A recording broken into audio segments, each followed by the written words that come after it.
Retrouvez votre émission Gabon Environnement tous les lundis dès 10h05, rediffusée à 20h.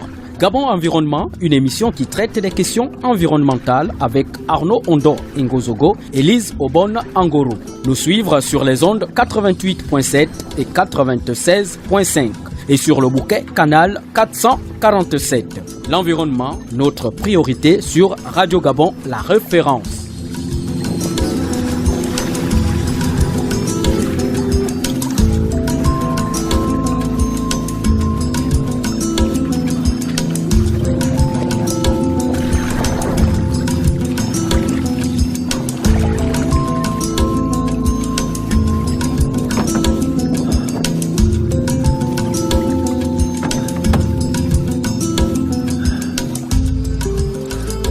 Bonjour ou bonsoir fidèles auditeurs de Radio Gabon, bienvenue dans le cadre de votre émission Gabon Environnement. Comme vous le savez, Gabon Environnement est votre émission qui traite des questions environnementales. C'est toujours un réel plaisir de vous retrouver. Nous sommes avec le docteur Ghislain Moussavou, directeur général des forêts. Bonjour monsieur le directeur. Bonjour madame. À mes côtés, Arnaud Ondo Ngozogo et moi, Lise Obon Angoro, pour la présentation de cette émission. Arnaud, quelle sera la thématique abordée aujourd'hui? Le thème porte sur l'opération d'identification, de récupération et valorisation des bois abandonnés sur l'ensemble du territoire national. L'opération est lancée par l'administration des eaux et forêts. D'accord. Je me tourne vers notre invité. Pourquoi organiser une opération d'une telle envergure? Alors d'abord, peut-être commencer par définir ce que c'est que du bois abandonné. D'accord. Donc, nous avons donc dans la forêt gabonaise un ensemble de règles par rapport à l'exploitation de la forêt gabonaise, un ensemble de règles qui autorisent à couper le bois. Donc, le ministère, après un long processus, autorise une personne physique ou morale à couper du bois, et donc cette personne dispose d'une autorisation, d'un document qui lui permet ensuite de transporter son bois hors de la forêt et de le valoriser. Par contre, il se produit des fois que des individus vont couper le bois sans avoir l'autorisation. Donc on le qualifie de vol, on le qualifie d'infraction, et ce bois, lorsque ces contrevenants se sentent éventuellement menacés ou ils sont surpris, abandonnent le bois dans la forêt. Donc, la définition du bois abandonné est celle qui dit que il s'agit de tout bois qui a été exploité illégalement, qui est laissé abandonné dans la forêt et qui n'est pas réclamé par une personne physique ou morale qu'elle soit. Il y a une deuxième possibilité aussi du bois abandonné. C'est la deuxième définition, c'est éventuellement une personne qui a eu l'autorisation de couper ce bois, donc un forestier, qui l'a coupé et qu'au bout d'un certain temps, le délai de 6 mois, ce bois est laissé sans valorisation sur un parc. On parle d'abandon de bois. Donc on considère que ce bois n'est pas utilisé, que c'est du gaspillage de la ressource, donc il est considéré abandonné. À partir de cet instant, dans le premier cas où ça a été coupé sans autorisation, ou dans le deuxième cas où ça a été coupé avec autorisation, mais abandonné depuis plusieurs mois, 6 mois. Donc ce bois revient à l'État gabonais. Donc voilà un tout petit peu pour ce qui concerne la définition des bois abandonnés. Et donc malheureusement depuis plusieurs années, beaucoup de personnes se sont adonnées à l'exploitation illégale de bois. Et nous avons donc sur l'ensemble du territoire, à plusieurs endroits, énormément de bois coupés illégalement et abandonné par ces personnes. Donc voilà un peu ce que concerne. Une petite proportion concerne ce dont j'ai parlé, c'est-à-dire les bois coupés légalement mais laissés sur parc. 80-90%, il s'agit plutôt de bois illégalement coupés et abandonnés par les contrevenants. Voilà. D'accord. Quelles sont les essences concernées? Alors, les essences concernées sont nombreuses. Alors, on a l'essence nationale que vous connaissez, le koumé. On a pas mal d'essences de bois divers, le padouk, l'ovincole, ce que vous voulez. Pas mal de bois abandonnés de plusieurs essences. Je ne pourrais pas toutes les citer. Et puis, il y a une essence que les Gabonais connaissent désormais depuis à peu près 1 an par rapport à l'actualité, le kevazingo. Donc, on a aussi pas mal de kevazingo. Il faut dire que les coupeurs de bois illégaux, comme nous les appelons, les illégaux, évidemment, ils prisent principalement les bois de valeur dans la forêt, dont le Kevazingo a été une des essences la plus coupée ces derniers temps, ces 10 dernières années. Et donc dans la forêt, on a énormément de bois de Kevazingo coupés et délaissés. Le Kevazingo, est-ce que déjà on sait à peu près le volume de ces bois abandonnés, notamment pour ce qui est du Kevazingo? Oui, nous avons une idée générale.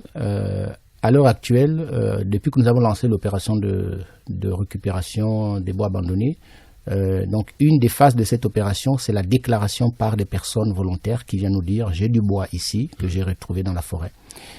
Suite à ces déclarations, nous avons enregistré aujourd'hui un volume de l'ordre de près de 300 000 mètres cubes de bois à l'intérieur du pays, un peu partout, de diverses essences, dont le Kevazingo.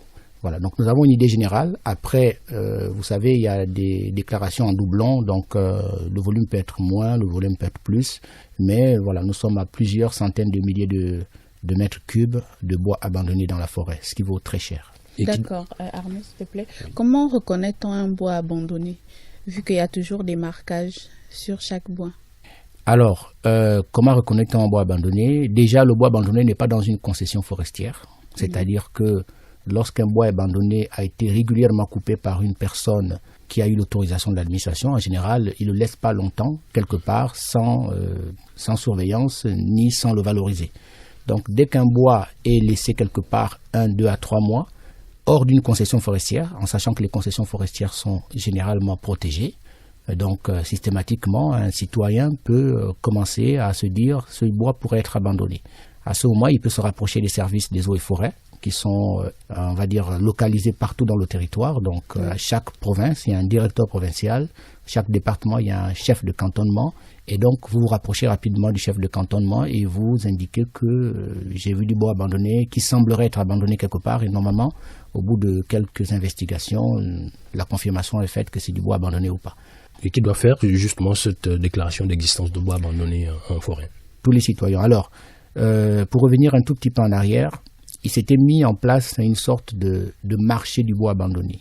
Alors, les coupeurs illégaux allaient couper ce bois dans la forêt et venaient vers l'administration dire « j'ai vu du bois abandonné quelque part ». Et par un mécanisme de complicité et autres, ils se voyaient délivrer une sorte d'autorisation, de cession, qui leur permettait ensuite de jouir de ce bois. C'est devenu un vrai fléau que le ministre des Eaux et Forêts aujourd'hui veut combattre et auquel il veut mettre fin. Il faut comprendre que des entreprises entières, des personnes physiques ou morales se sont à peu près enrichies, plus ou moins enrichies ces derniers temps grâce au bois abandonné, ont basé leur modèle économique sur le bois abandonné. Et donc, systématiquement, il fallait, si vous faites du commerce de bois abandonné, il faut bien qu'il y ait toujours du bois abandonné à commercer dans la forêt. Donc, au départ, éventuellement, d'événements aléatoires, c'est devenu des événements programmés, la coupe de bois abandonné. Il se passait que ces personnes allaient dans les villages, allaient voir les populations, leur donnaient 100 000 ou 200 000 francs en les encourageant à aller couper 2 ou 3 bois pour une montant de 100 000 ou 200 000 francs. Ces populations allaient couper le bois et ensuite ce bois était déclaré abandonné. Une fois que les personnes qui l'avaient déclaré avaient l'autorisation, ils allaient au village, récupéraient le bois, remettaient une somme complémentaire aux populations qui avaient coupé et ensuite obtenaient l'autorisation d'évacuer le bois et le vendaient sur le marché. C'est comme ça qu'on a eu en partie le scandale du Kevazingo. Donc il y avait des personnes qui abattaient du Kevazingo dans la forêt. Il faut imaginer un Kevazingo de 2 mètres de diamètre qui vaut plus d'1 million de francs CFA le mètre cube. On donne à un villageois 100 ou 200 000 francs pour couper l'arbre. C'est tout ce qu'il gagne. La personne qui sort cet arbre de Kevazingo, qui est de 20 ou 20 mètres, va gagner 20 millions. Le bois est donc bradé. Voilà, pour un arbre. Il va gagner 20 millions. Il va aller à l'administration pour dire « j'ai trouvé du bois abandonné en forêt ». Il y avait une sorte de principe que le bois abandonné n'a pas de valeur, donc on le lui redonnait, on le cédait à cette personne gracieusement pour un montant forfaitaire. Et donc il y avait cette économie qui s'était organisée. La personne repartait au village, donnait peut-être 50 000 francs de plus aux populations et le commerce se faisait. Donc pas mal de Kevazingo a été coupé comme ça. Donc aujourd'hui, ce qu'on veut, c'est casser cette chaîne, empêcher ces illégaux de continuer à couper le bois, les empêcher d'en tirer un bénéfice. Donc, ce qui signifie que finalement, ils n'auront pas envie de réinvestir dans la coupe illégale de bois. Et au contraire, pour toutes les personnes, physiques ou morales, qui aident l'État à retrouver ce bois abandonné, à dénoncer, eh bien, il y a une sorte de reconnaissance pour le service rendu à la nation, pour l'acte citoyen. Il y a une reconnaissance qui est donc prévue dans les textes légaux que le ministère a établis et éventuellement aussi pour certaines situations, notamment les populations locales qui vivent autour des endroits où le bois abandonné a été retrouvé. Il y a une contribution de l'État, une sorte de ristourne qui va leur être attribuée pour permettre de réaliser des projets d'intérêt communautaire. Et à ce niveau, dans ce processus de déclaration, est-ce qu'il y a une procédure à suivre pour celui qui vient déclarer l'existence du bois abandonné? Exactement.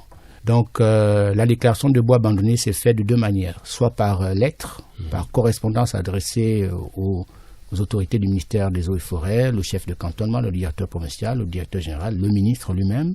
Je déclare avoir vu du bois abandonné à un endroit.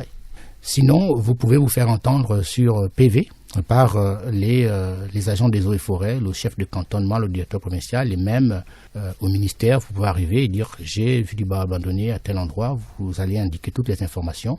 Suite à cette étape de déclaration, l'administration commet une mission, va diligenter une mission qui va aller faire ce qu'on appelle l'opération de vérification. C'est ce qui s'est passé récemment dans le Wollentem où après que le conseil départemental nous ait fait une déclaration de bois abandonné dans son département, le ministre a envoyé une mission pour aller repérer, identifier, compter, évaluer la quantité de bois avant de lancer la mission de récupération qui va venir dans les prochaines semaines. Alors, puisque avant la récupération, il faut, comme vous l'avez dit, recenser, l'opération est d'envergure nationale. Est-ce que tout ce qui est comme bois abandonné sur la forêt gabonaise est déjà recensé à ce niveau? Non, pas encore. Nous n'avons pas encore recensé tous les bois abandonnés. Je vous ai dit au départ qu'on avait quelques déclarations qui nous ont permis d'avoir une première estimation des volumes de bois sur l'ensemble du territoire, mais nous pensons que ce n'est pas que nous sommes en sous-estimation aujourd'hui. Et donc c'est pourquoi nous en appelons à tous les citoyens pour pouvoir participer à cette opération, à se rapprocher des services des eaux et forêts locaux, au niveau local, pour déclarer l'existence de bois abandonnés. Par le passé, donc, les personnes qui déclaraient le bois abandonné, c'était comme une chasse gardée. On va parler de ces personnes, les coupeurs illégaux, qui coupaient ce bois et puis en faisaient une sorte de chasse gardée. Donc les populations avaient comme intermédiaire ces personnes qui allaient déclarer à l'administration. Ce qui faisait qu'on ne voyait que ce que ces personnes voulaient bien nous déclarer comme bois abandonné. Aujourd'hui, en intégrant l'ensemble des populations, des citoyens, on pense qu'on peut avoir une meilleure visibilité sur tout le bois abandonné sur l'ensemble du territoire.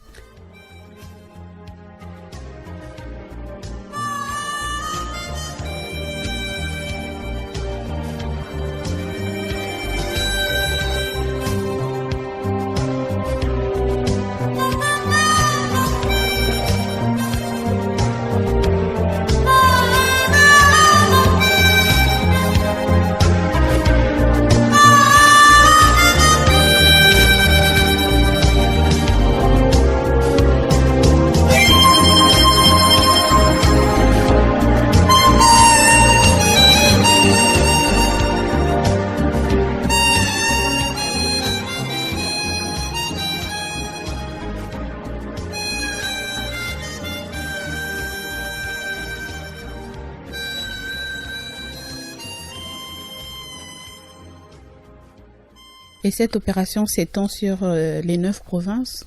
Oui, sur tout l'ensemble du territoire. Partout, il peut y avoir du bois abandonné. Donc, on a des bois abandonnés dans les lacs, on a des bois abandonnés dans la Nyanga, un peu partout. Et ça, on a l'information. Vraiment, il y a des bois abandonnés partout sur l'ensemble du territoire et c'est généralement les populations qui sont les mieux informées parce qu'elles ont forcément vu passer des personnes qui ont coupé le bois dans leurs environs. En général, ces personnes coupent le bois en grande partie hors des permis forestiers parce que dans les permis forestiers étant attribués, ils sont plus ou moins gardés par les titulaires. Et donc, ces personnes coupent le bois plus ou moins dans des zones qui ne sont pas attribuées, généralement dans des zones où on a des populations, derrière les villages, pas loin de là, avec la complicité de certains villageois, parce que si vous voulez accéder derrière un village, forcément vous passez par le village, et donc à un moment donné, vous accédez, vous négociez avec les populations. Donc, nous demandons à ces populations qui parfois peuvent avoir la réticence parce qu'on leur aurait dit que si vous allez déclarer, vous serez vous-même accusé, éventuellement vous recevrez une sanction. Non, nous disons que pour le ministre des Eaux et Forêts, ce sont des actes du passé qui ont eu cours pendant une certaine période de notre histoire. Nous considérons que nous devons tourner la page et que nous devons enlever tout ce bois dans la forêt. Donc, pour toutes les populations qui sont citoyennes et qui veulent participer à cela, il n'y a pas de crainte à avoir à déclarer le bois abandonné dans ses alentours. Au contraire, cela permettra éventuellement au village de bénéficier d'une certaine ristourne pour soit réaliser l'hydraulique villageoise, soit mettre un groupe électrogène, ainsi de suite. Voilà, on va arriver à ce que gagnent les populations dans le cadre de cette opération. Mais avant, vous avez un peu effleuré la problématique, c'est celui des interlocuteurs des populations. On sait que dans les villages, il y en a qui sont passés, certains pour des agents des eaux et forêts, et qui parlent au nom de l'administration auprès de ces populations. Est-ce que pour ce qui est de cette opération, il y a quand même des mesures de sécurité qui sont mises en place pour que les populations identifient les faux interlocuteurs de l'administration des eaux et forêts? Ce que je conseillerais aux populations qui nous entendent, c'est déjà quand vous adressez un agent des eaux et forêts, il doit pouvoir se présenter avec une carte professionnelle. Donc tous les agents des eaux et forêts ont une carte professionnelle. Il n'est pas question qu'une personne quelconque puisse se présenter pour un agent des eaux et forêts.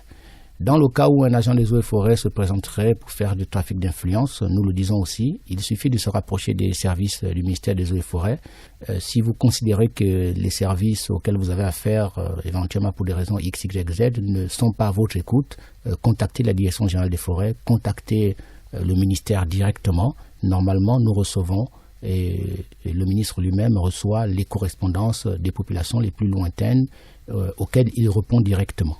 Et donc, dans le cadre de cette opération, les intermédiaires ne sont pas autorisés à s'exprimer au nom de l'administration des eaux et forêts. Les intermédiaires qui ne sont pas des personnes des eaux et forêts. Donc, seuls les agents des eaux et forêts sont autorisés à se rapprocher des populations pour procéder aux opérations de récupération de bois abandonné. Alors, tout ce qui est déclaration, c'est une déclaration personnelle. Vous vous rapprochez des services des eaux et forêts. Tout ce qui est récupération ne se fait que sur une mission, un ordre de mission. Donc, il n'y a pas de récupération sans ordre de mission. Et d'ailleurs, lorsque l'opération de récupération sera organisée, forcément, le ministère émettra un communiqué, émettra une information à l'endroit des autorités locales qui doivent accompagner l'opération. Nous en viendrons tout à l'heure. C'est ce qui se passe, par exemple, dans le département de l'Azadier. Les autorités locales sont informées. Un ordre de mission du ministre a été élaboré et les équipes qui sont sur le terrain ont pris contact avec toutes les autorités, les populations locales et tout le monde est bien informé de la conduite de l'opération. Donc il n'est pas question qu'une opération de récupération de bois abandonné se fasse sans que toutes ces modalités qui consistent à sensibiliser tout le monde soient garanties. Donc toute opération qui se ferait dans un autre cadre, nous invitons les populations à le dénoncer. Si des personnes commencent à déplacer du bois dans votre village ou dans votre zone, dénoncez-le. Exigez de savoir les raisons pour lesquelles ce bois est déplacé. Et si on vous évoque la raison de l'opération de récupération à bois abandonné, systématiquement, demandez l'ordre de mission, demandez des documents qui justifient cela, parce que c'est une opération spéciale, ce n'est pas une action habituelle. Voilà, monsieur le directeur général. On en vient maintenant aux bénéfices que tireraient les populations de cette opération. Vous l'avez dit, ceux qui venaient parler et qui venaient exploiter légalement le bois dans les villages versaient quand même une petite ristourne à ces populations. Et pour ce qui est de cette opération, qu'est-ce que les populations gagneront à la fin? Je précise d'abord que cette ristourne qui était versée n'était pas versée aux populations. Elle était versée à des individus qui, avec les coupeurs illégaux, profitaient de cette manne. Quand on versait 100 000 ou 200 000 à quelqu'un, ce n'était pas pour tout le village. Donc vous imaginez bien. Ce qui a été décidé et qui sera mis en œuvre par le ministère des Eaux et Forêts, c'est que une fois que le bois abandonné sera valorisé, eh bien, une partie des bénéfices sera reversée aux populations, pas directement en partageant de l'argent, mais en réalisant des projets de développement communautaire. Donc, lors des phases d'identification et de recensement des bois abandonnés, nous conduisons une sorte d'opération parallèle qui consiste à consulter les populations, à consulter les sages, à consulter les conseils départementaux, à consulter l'ensemble des acteurs de la zone pour identifier les projets qui sont déjà prioritaires par rapport aux besoins de la contrée, et pour identifier ces projets. Et parmi ces projets, il y en a qui sont choisis, élus, pour faire l'objet d'un financement direct sur la base des fonds qui seront récoltés à la suite de la vente des bois abandonnés. Donc là, on a une différence, c'est qu'avant, il y avait des individus qui en profitaient. Avec cette opération, nous espérons que ce sera le village, le regroupement, la communauté qui en bénéficiera directement et non pas à travers les individus. On peut avoir quelques exemples de projets qui sont sur la ligne des mires de l'administration des eaux et forêts. Sur la base des consultations qui ont déjà été menées ici et là, on identifie des projets qui concernent l'hydraulique villageoise, comme j'ai dit tout à l'heure, principalement. Nous avons des projets de réhabilitation ou parfois même de construction d'écoles ou alors d'appui au fonctionnement des écoles. Nous avons des projets d'électrification, donc adduction d'eau également. Donc voilà, tous des projets d'ordre social qui sont prioritairement identifiés par les populations elles-mêmes. Donc nous ne présumons pas de ces projets. Nous considérons que ce sont les populations qui doivent nous orienter pour que cette exploitation illégale, in fine, ait quand même une sorte d'impact positif sur le vécu des populations, le devenir des populations. Et cette opération s'étend sur combien de temps ? Alors l'opération actuelle court depuis le mois de juillet. Elle a été lancée sur la base d'une circulaire que le ministre a publiée. Et donc elle va courir jusqu'à ce que nous ayons évacué une bonne partie du bois, que nous ayons fait un bilan et ensuite nous relancerons une nouvelle phase. Mais depuis juillet, elle court et elle continue actuellement. Et la valorisation, à quoi consiste la valorisation du bois dont on parle ? Alors, le bois abandonné en forêt, il faut le dire, pour beaucoup de bois, ils sont coupés depuis 3-4 ans. Ils sont coupés depuis 3-4 ans, ils sont en forêt. Vous verrez des images, c'est du bois avec des champignons. Donc on parle de défraîchissement de bois. Pour certains, ils sont défraîchis à plus de 20, 30, 40%. Pour d'autres, surtout les bois durs, ils sont encore en assez bonne forme, 5-10% de défraîchissement. Donc la valorisation consiste à vendre ce bois, en tirer un profit financier, un bénéfice financier.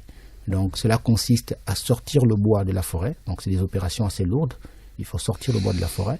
Généralement, les bois ont été coupés de manière sélective dans la forêt, donc parfois éparpillés, parfois regroupés, mais souvent éparpillés. Quand on recherche du kevazingo dans la forêt, c'est tous les 500 mètres, 1 km ou 2 km, donc les bois sont éparpillés. Donc rassembler tout ce bois demande énormément de moyens, d'énergie et de coordination avec les populations locales aussi qui savent exactement où se trouve tel ou tel pied de kevazingo qui a été coupé il y a 3 ans.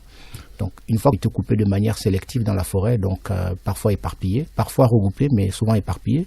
Quand on recherche du kevazingo dans la forêt, c'est tous les 500 mètres, 1 km ou 2 km, donc les bois sont éparpillés. Donc rassembler tout ce bois demande énormément de moyens, d'énergie et de coordination avec les populations locales aussi qui savent exactement où se trouve tel ou tel pied de kevazingo qui a été coupé il y a 3 ans. Donc ce bois est rassemblé sur parc. On a donc mis en place un processus pour le vendre au plus offrant, ce qui ne se faisait pas avant. Donc le ministère s'assure que le prix auquel le bois est vendu en l'état, disons bien vente en l'état, est au plus offrant. Donc pour un bois qui est défraîchi, peu importe, mais vous allez avoir 2 ou 3 acheteurs qui vont chacun proposer une offre financière et donc nous allons ensuite dépouiller ces offres. La vente de bois se fait par communiqué. Des fois simplement par note circulaire où on informe tout le monde qu'il y a du bois abandonné à tel endroit et que le ministère souhaite le vendre, sinon par un communiqué à la radio ou à l'Union. Ce qui s'est fait récemment au mois d'août avec un certain nombre de bois qu'on avait à vendre dans la province de Langounier, mais dans le cadre d'une opération qui n'était pas celle des bois abandonnés. Donc une fois que ce bois est vendu, l'argent est mis dans un compte séquestre dans lequel il est conservé jusqu'à ce que les autorités compétentes, il y a un compte séquestre qui a été mis en place et l'argent est gardé dans ce compte séquestre jusqu'à ce que le projet soit exécuté avec une bonne traçabilité et la transparence qui est nécessaire pour que demain, si on cherche à savoir ce qu'il en a été fait de cet argent, on peut retrouver exactement la trace. Et peut-être avant de terminer, Lise, pour ce qui est de la vente, elle va se faire au niveau provincial, au niveau central à Libreville, où on va d'abord réunir tout le bois. On sait que l'industrie du bois est quand même assez développée à travers un peu le territoire national. Comment ça va se faire? Le bois est vendu sur parc. C'est-à-dire, quand on le sort sur forêt, on crée un parc où on regroupe tous les bois qui viennent de plusieurs directions à une centaine de mètres jusqu'à quelques kilomètres. On les regroupe parce qu'on ne peut pas les vendre en forêt comme ça. Donc on les regroupe sur parc. Une fois que les parcs sont constitués, les acheteurs viennent visiter les parcs et proposent leur prix. Et une fois que la meilleure proposition est retenue, il y a une autorisation de vente qui est signée, il y a un acte de vente qui autorise. Et avant l'évacuation du bois, il y a ce qu'on appelle un bordereau de roulage qui est signé, une feuille de spécification, qui vont donc être établies par le ministère des Eaux et Forêts, sur laquelle les populations vont contresigner pour s'assurer qu'elles ont bien comptabilisé la quantité de bois qui sortent de leur zone territoriale. Ça permet ensuite à la fin, lorsqu'il faudra faire les comptes, de bien identifier la manne financière, la ristourne qui revient à telle ou telle population. Donc c'est aussi une marque de confiance pour s'assurer que l'État ne vient pas prendre le bois et ensuite on ne respectera pas la promesse qu'il a faite. Donc on signe un bordereau avec un visa des populations ou le représentant des populations qui permet ensuite de pouvoir s'assurer que la ristourne sera faite. D'accord. Ainsi s'achève votre émission Gabon Environnement, fidèles auditeurs de Radio Gabon. Mais avant de nous séparer, nous allons écouter le mot de fin de monsieur le directeur Ghislain Moussavou. Alors, le mot de fin, c'est moi je souhaite que tout le monde comprenne le sens de cette opération des bois abandonnés, de récupération, de valorisation des bois abandonnés. Le sens est de pouvoir, d'une part, mettre fin à l'illégalité. Pour cela, il n'est plus question de rétribuer les personnes qui sont responsables ou complices de cette coupe illégale de bois sur l'ensemble du territoire et qui coûte cher à l'État, qui est une perte sèche pour l'État. Mais derrière aussi, de pouvoir récompenser d'une certaine manière les bonnes volontés, les citoyens qui veulent bien participer à cette opération et surtout pour pouvoir faire un retour sur bénéfice à des populations qui finalement auront été spoliées à travers la coupe illégale de ce bois grâce finalement à une ristourne qui leur sera faite pour financer des projets d'intérêt communautaire. Donc voilà le message final. Je demande à tout le monde de pouvoir collaborer pour cette opération. S'il y a un problème de communication et de compréhension, se rapprocher du ministère pour comprendre réellement quel est le sens de l'opération et quels sont les intérêts des uns et des autres, mais ne pas empêcher les agents des eaux et forêts de faire leur travail. Et donc cette opération sera bénéfique pour toutes les parties, les populations locales, le ministère des eaux et forêts, l'État, qui finalement, chacune d'entre elles, chacune de ces parties pouvoir tirer un bénéfice positif pour la suite. Arnaud ? Oui, c'est donc la fin de ce numéro de l'émission Gabon Environnement. Je rappelle que nous recevions dans ce studio monsieur Ghislain Moussavou, directeur général des eaux et forêts, avec qui nous avons parlé de l'opération d'identification, de récupération et de valorisation des bois abandonnés sur l'ensemble du territoire national. L'émission était assurée par Hervé Moukimba Ndaka. À la présentation, je suis Arnaud Kondo Igozolo et à mes côtés, Lise Obon-Angoro. Merci à vous de nous avoir reçus chez vous. Nous vous disons au revoir et très bientôt pour un nouveau numéro de Gabon Environnement sur Radio Gabon, la référence.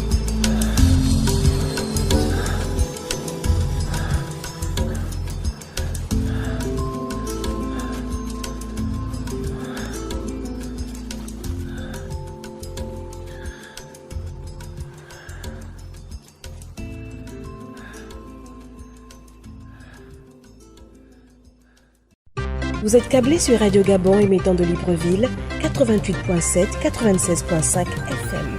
Où que vous soyez, nous sommes avec vous.